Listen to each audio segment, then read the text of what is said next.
नमस्कार। कार्तिक महीने में हरिबोधिनी एकादशी हरिबोधिनी एकादशी को देव उठावनी एकादशी भी कहते हैं। तो ये देव उठावनी एकादशी जो है, हरिबोधिनी एकादशी जो है,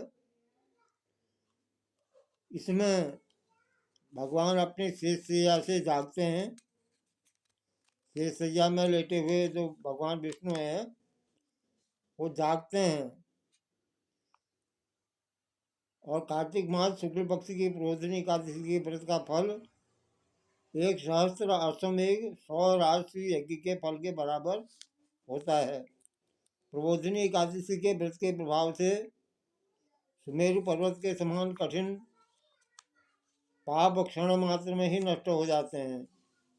अनेकों पूर्व जन्म के किए हुए बुरे कर्मों को प्रबोधिनी एकादशी का व्रत जो है क्षण भर में नष्ट कर देता है।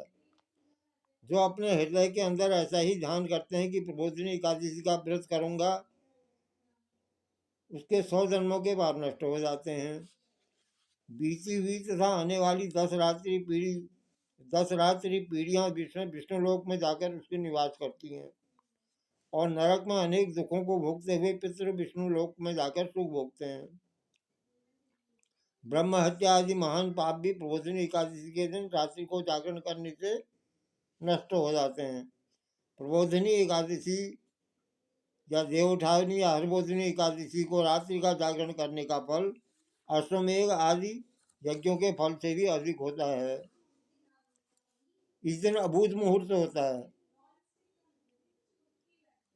हरिबोधिनी एकादशी या प्रबोधिनी एकादशी या देव उठावनी एकादशी तीनों एक ही नाम है। तो इस दिन जो है अबूझ मुहूर्त होता है। इस दिन का विवाह किया हुआ जो है बहुत भाग्यशाली होता है, सौभाग्यशाली माना जाता है उसको, जिसका इस दिन विवाह होता है। तो विवाह के लिए वो अबूझ मुहूर्त है। कोई मुहूर्त न मिल रहा हो तो भी हरिबोधिनी एकादशी, प्रबोधिनी एकादशी, देव उठानी एकादशी को विवाह करने से अत्यधिक पुण्य मिलता है और सौभाग्यशाली होता है। समस्त कर्मों को त्यागते हुए भगवान की प्रसन्नता के लिए कार्तिक मास की प्रबोधिनी एकादशी का व्रत करना चाहिए। जो मनुष्य इस एकादशी के व्रत को करता है वह धनवान, योगी, तपस्वी, इंद्रियों को जीतने वाला होता है, क्योंकि वह एकादशी भगवान विष्णु को जो है ये एकादशी बहुत ही प्रिय है। प्रबोधिनी एकादशी के दिन भगवान की पूजा करने से बालपन, यौवन, वृद्धावस्था के समस्त पाप नष्ट हो जाते हैं। इस एकादशी की रात्रि को जागरण करने का फल सूर्य ग्रहण के समय स्नान करने के फल से सहस्त्र गुना अधिक होता है। कार्तिक मास में भगवान दान आदि से उतने प्रसन्न नहीं होते जितने कि शास्त्रों की कथा सुनने से प्रसन्न होते हैं। तो कार्तिक मास में कथा सुनना भी जो है बहुत अधिक फलदायक है। कार्तिक मास में जो मनुष्य भगवान की कथा को थोड़ा बहुत पढ़ते या सुनते हैं उन्हें 100 गोदान का फल मिलता है। जो मनुष्य प्रबोधिनी एकादशी के दिन विष्णु भगवान की कथा सुनते हैं उन्हें 7 द्वीपों के दान का फल मिल जाता है। जो विष्णु की भक्ति पूर्वक कथा सुनते हैं, कथा बांटते हैं या कथा बांटने वाले ब्राह्मण की यथोचित पूजा करते हैं तथा उसे संतुष्ट करते हैं, वे उत्तम लोक को प्राप्त होते हैं। इस एकादशी के दिन मनुष्य को ब्रह्म मुहूर्त में उठना चाहिए और नदी, तालाब आदि, कुआं आदि पर स्नान करके व्रत का नियम ग्रहण करना चाहिए। अब व्रत कैसे करना चाहिए ये बता रहे हैं। उस समय भगवान से विनय करनी चाहिए कि भगवान आज मैं निराहार रहूंगा, दूसरे दिन भोजन करूंगा, इसलिए आप मेरी रक्षा करें, और इसलिए व्रत आरंभ कर देना चाहिए। प्रबोधिनी एकादशी के दिन कृपणता को त्याग करके धूप, दीप, नैवेद्य, पुष्प आदि से भगवान की आराधना करनी चाहिए। शंख के जल से भगवान को अर्घ्य देना चाहिए। इसका फल तीर्थदान आदि से करोड़ गुना अधिक होता है। जो मनुष्य अगस्त पुष्पों से भगवान की पूजा करते हैं उनके सामने इंद्र भी हाथ जोड़ता है। कार्तिक मास में जो बिल्व पत्र से भगवान की पूजा करते हैं उन्हें अंत में मुक्ति मिलती है।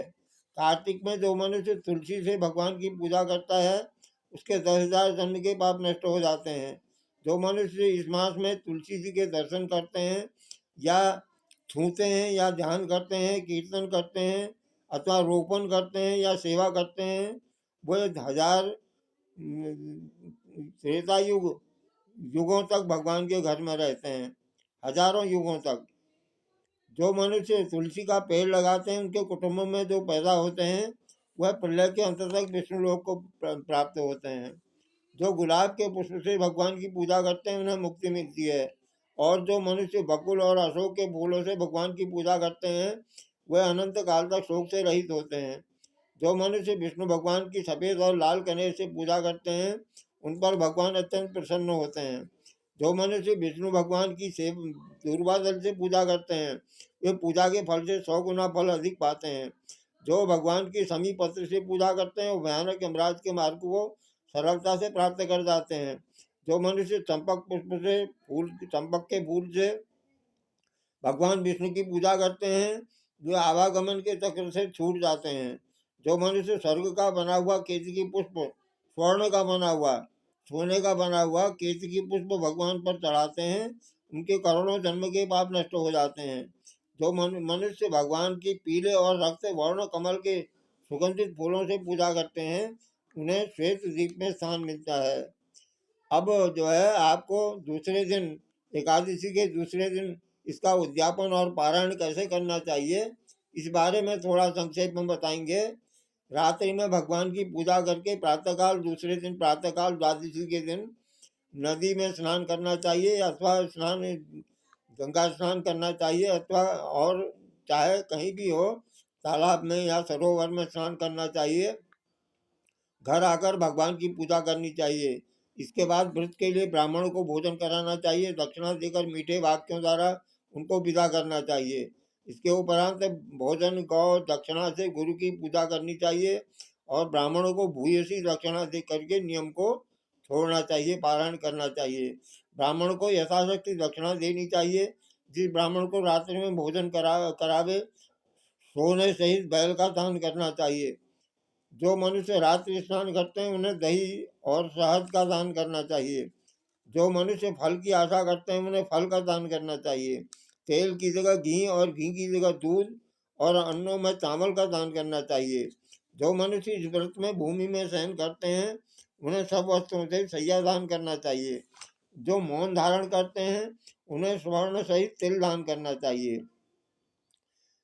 आज के दिन जो है यानी कि देव उठावनी के दिन, प्रबोधिनी एकादशी के दिन और हरिबोधिनी एकादशी के दिन जो है चातुर्मास व्रत जो करते हैं, चातुर्मास व्रत कथा जो करते हैं उनको भी पारायण करना चाहिए कह रहे हैं। जो इस मास में द्वादशी के दिन जो इस मास में नमक त्यागते हैं उन्हें शक्कर का दान करना चाहिए। जो मनुष्य नित्य प्रति देव मंदिरों में दीप जलाते हैं उन्हें स्वर्ण या तांबे के दीप को घी तथा बत्ती सहित दान करना चाहिए। जो मनुष्य चातुर्मास में व्रत में किसी वस्तु को त्याग देते हैं उन्हें उस दिन से यानी आज के दिन से पुनः ग्रहण करनी चाहिए। इस प्रकार जो है जो मनुष्य प्रबोधिनी एकादशी के दिन विधि पूर्वक व्रत करते हैं उन्हें अनंत सुख मिलता है और अंत में स्वर्ग को जाते हैं। जो मनुष्य चातुर्मास व्रत को बिना किसी विघ्न के पूरा कर देते हैं उन्हें दोबारा जन्म नहीं मिलता। इस प्रकार जो मनुष्य इस एकादशी के महात्म्य को सुनता है या पढ़ता है या सुनता है उसके उसको जो है अनेक गोदान का फल मिलता है। तो ये हरिबोधिनी, देव उठावनी, प्रबोधिनी एकादशी के व्रत का महात्म्य संक्षेप में आपको बताया, कथा संक्षेप में बताई और विधि पारायण विधि भी संक्षेप में आपको बताई। श्री राधा कृष्णाय नमः। जय श्री कृष्ण।